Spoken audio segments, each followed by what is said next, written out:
Hello friends, வணக்கம். Welcome to Jaya simple life style. இன்னைக்கு திங்கக்கிழமை காலையில் நம்ம வீட்டில் இன்னைக்கு என்ன லஞ்ச் அண்ட் பிரேக்ஃபாஸ்ட் செஞ்சுருக்கேன்றதை மட்டும்தான் இன்னைக்கு உங்ககிட்ட ஷேர் பண்ணிக்க போகிறேன். வாங்க பார்க்கலாம். ஃபஸ்ட்டு சாதம் வடித்து வச்சுருக்கிறேன் லஞ்சுக்காக. இன்னைக்கு ரொம்பவே சிம்பிளான சமையல் தான். எல்லாமே டக்குன்னு நான் ஒரு 1/2 அன் ஹவர்க்குள்ளே சமைச்சு முடிச்சிட்டேன்.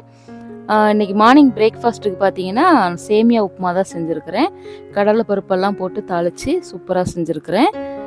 இந்த சேமியா உப்புமாவுக்கு நாங்கள் இன்றைக்கி நாட்டு சக்கரை வச்சு தான் நாங்கள் சாப்பிட்டுக்கிட்டோம்.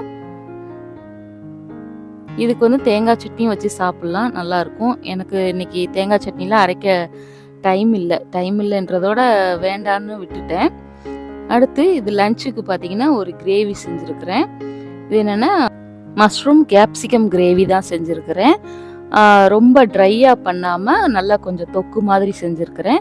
சாதத்தில் போட்டு பிசைஞ்சு சாப்பிட்ற மாதிரி செஞ்சுருக்கிறேன். ஏன்னா இன்றைக்கி குழம்பு வைக்கல, இந்த காளான் குடமிளகா தொக்கு தான் இன்றைக்கி.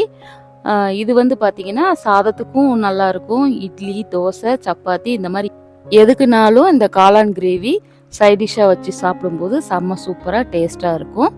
அடுத்து இன்றைக்கி என்ன பொரியல் செஞ்சுருக்கேன்னு பார்த்தீங்கன்னா, இன்றைக்கி முட்டைக்கோஸ் பொரியல் தான் செஞ்சுருக்கிறேன்.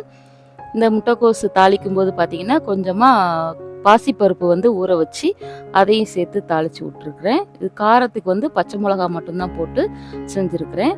லாஸ்ட்டாக பார்த்தீங்கன்னா நிறைய தேங்காய் பூ சேர்த்துருக்குறேன். இது செம்ம டேஸ்ட்டாக இருக்கும். இந்த காளான் கிரேவிக்கும் இந்த முட்டைக்கோஸ் பொரியலுக்கும் சூப்பரான காம்பினேஷனுங்க, நல்லா இருக்கும். அது மாதிரி வெயிட் லாஸ் பண்ணுறவங்களுக்கு இந்த முட்டைக்கோஸ் அடிக்கடி சாப்பிடுங்க, ரொம்ப நல்லது. இது கூட தயிரும் கொஞ்சம் ஃப்ரிட்ஜில் இருக்குது. அப்படியே என் ஹஸ்பண்ட்க்கு ஆஃபீஸ்க்கு லஞ்ச் பாக்ஸ் பேக் பண்ணியாச்சு. அவ்வளோதான். இந்த வீடியோ பிடிச்சிருந்தா லைக் பண்ணுங்கள், ஷேர் பண்ணுங்கள், மறக்காமல் சப்ஸ்கிரைப் பண்ணுங்கள். தேங்க்யூ ஃபார் வாட்சிங். பாய்.